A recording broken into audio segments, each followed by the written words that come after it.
Hey, it's John Alapic. Welcome back to the show, and welcome back to the latest edition of the Latter-day Album series. Premise of this series is to talk about Latter-day albums in a band or artist career that don't get enough love or recognition. And this is the second Latter-day album show I'll be doing on here in the last few weeks or so because I put a post out or a poll out on my channel asking what you'd like me to do for the next Cheap Trick Latter-day albums or Latter-day album. With 47% of vote, y'all picked Rockford. This is Cheap Trick's 15th album. This was released on June 6, 2006 on Big 3 Records. This is 12 tracks, about 41 minutes and 20 seconds long.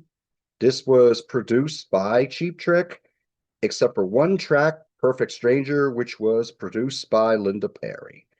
This album hit number 101 on the Billboard Top 200 album charts, and it went to number 84 on the album charts in Japan. So, Rockford, named after their hometown of Rockford, Illinois. This was considered a return to form for the band. I would respectfully disagree. I would say that would be the 1997 album. But in between 1997 and Rockford, we got an album called Special One, which I don't think was up to Cheap Trick's usual high standards. I thought there was a effort to reach the adult contemporary market, although there were a few good songs on it. There's always a few good songs on all of Cheap Trick's albums. But this was considered a return to form by a lot of longtime fans and their critics. So, before we get into the songs on the album, let's talk about who played on it. This is the original Cheap Trick. We have Robin Zander on lead vocals and guitars. We have Bunny Carlos on drums and percussion and backing vocals. We have Rick Nielsen on guitars and backing vocals, and Tom Peterson on bass guitar and backing vocals. And that lineup would record one more studio album, which is the latest. That came out in 2009. Then Bunny Carlos would leave the band as a full-time performer in 2010. I believe he's still involved with them on the business end. So here's Cheap Trick. Got a pretty creative album cover here. Very cool. Not a big album covers, guys. I've said before, but that's pretty creative. And we got a lot of yellow. A yellow in here. And the CD locks into the case here. You're still getting CDs in this kind of packaging now. We're getting a lot more cardboard and jewel cases, but at least we can lock the CD in to protect the CD from sliding out, like a lot of CDs that you buy these days in 2026. We got a booklet in here. We don't have lyrics in it, but we do have the credits, and all the songs are listed and all the details behind the recordings of the songs. This is pretty neat. And that's what we got. As a guy who used to play bass, I really like this cartoon of Tom Peterson here. Pretty cool. So let's get into the album. I think this is a pretty good, not great Latter-day album by Cheap Trick. And I'll go into my reasons why as I go through the tracks. The first track is Welcome to the World. This is 2 minutes and 6 seconds. This is kind of starts out like a dream pop song before the guitars kick in on the chorus. It has the same kind of vibe that a Hello There would have, but not as raw and rocking as that song would be. Robin's vocal on here is wonderful. Robin Zander's vocals are great throughout this album. Next track is Perfect Stranger. This was the only song produced by Linda Perry. This, along with a few other songs on here, has a lot of keyboards splattered in. I think it makes the album sound a little too messy, like there's too much going on. When I talked about We're All Right a few weeks ago in the Latter-day Album series, I was talking about how that album was recorded very hot, but it was still raw. This is recorded hot, but there's just too much going on. It's just too busy. Having said that, we got a nice driving song here with a good bridge on it. Very melodic, cool chorus. It's good. It's one of my favorites on the album. At one point, it was my favorite. I'll talk about what my favorite is in a little bit. If It Takes a Lifetime is their mid-tempo Beatles-esque song. We usually get a few of these on the Cheap Trick albums. It's got a nice chorus, nice harmonies on it. This is very good. Then we have the sequel to Come On, Come On in Come On, Come On, Come On, three times. This rocks hard. This is one of the more power pop songs on here. It has a little bit of that spirit that you had on those early albums. I'm not going to say it's quite as good as Come On from In Color, but it's good.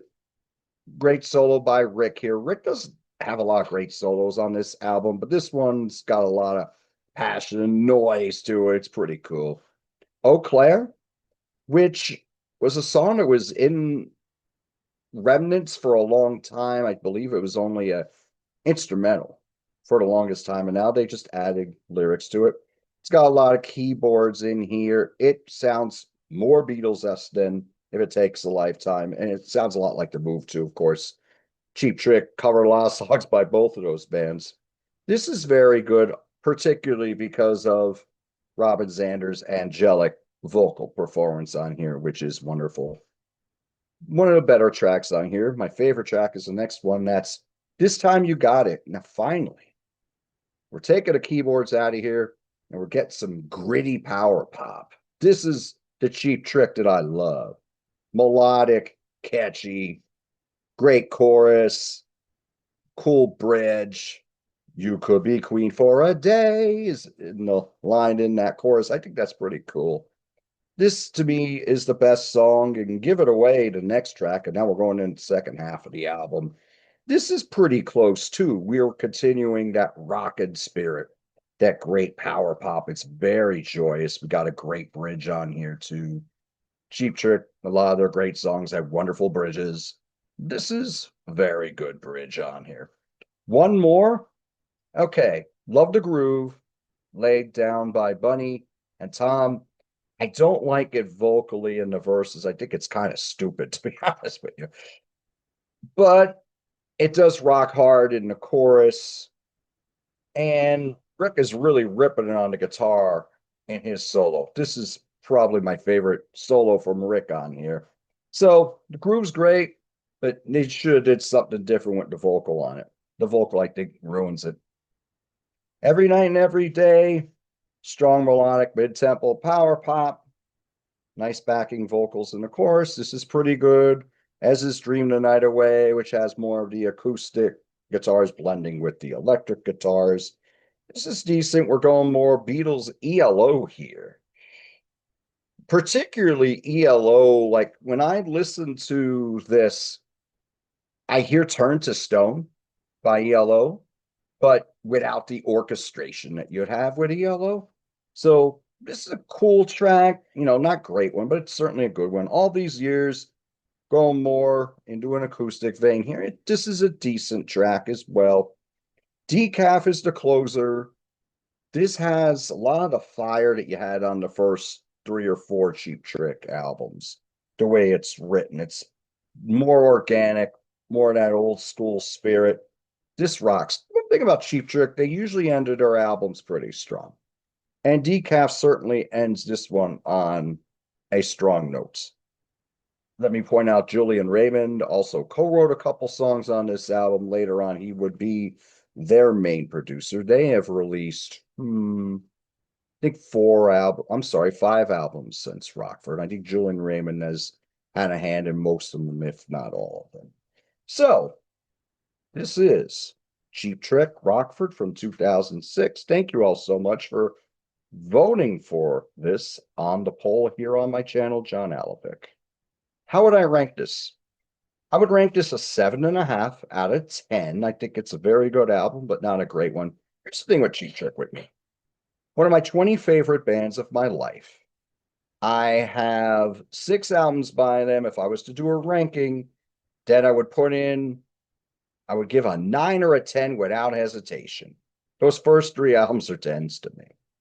If you want to take a little bit off for In Color, because the production's a little too safe, okay, but I think it's the best set of songs. I think Dream Police is a 9. I think We're All Right that I ranked on here a few weeks ago. That's clearly a 9 to me. I also feel that way about the 1997 album. They have a lot of albums that are 7.5s and 8s. And this is one of those 7.5s to me. This pretty good, but not great. Cheap Trick album. I can hear in the grooves here why a lot of fans were excited. I think they've done some albums since this one that were stronger. I mentioned We're All Right, which I did a review on, of course, and that was from 2017.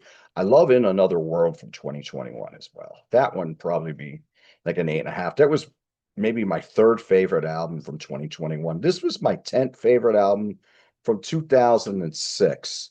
And in hindsight, I probably would have it more as an honorable. I totally forgot the Chris Whitley album that came out in 2006, Writer In, which was a posthumous Chris Whitley album, and he did that album with the Bastard Club. So that would have that if I was to do 10 favorite albums of 2006 today, that would be in there. I've since bought John Mayer's Continuum. That would be in there. But this is still quite good. This is a 7.5 out of 10 for me. This is Rockford by Cheap Trick. So for all of you out there who love Cheap Trick, what do you think of Rockford? And what are your favorite songs on here? Do you think this is a strong Latter Day album by them? Do you like the Latter Day albums by Cheap Trick? I'm starting to read more and more on these YouTube channels that no, we're going to stick with the original Cheap Trick, the first 4 or 5 albums. You know, the Latter Day albums, I mean, they're okay, but they don't excite me like the early ones. I get that. I know there's a lot of other fans who, like myself, who really enjoy some of these latter day ones. Please let me know how you feel about that, what your favorite songs are by Cheap Trick, your favorite albums.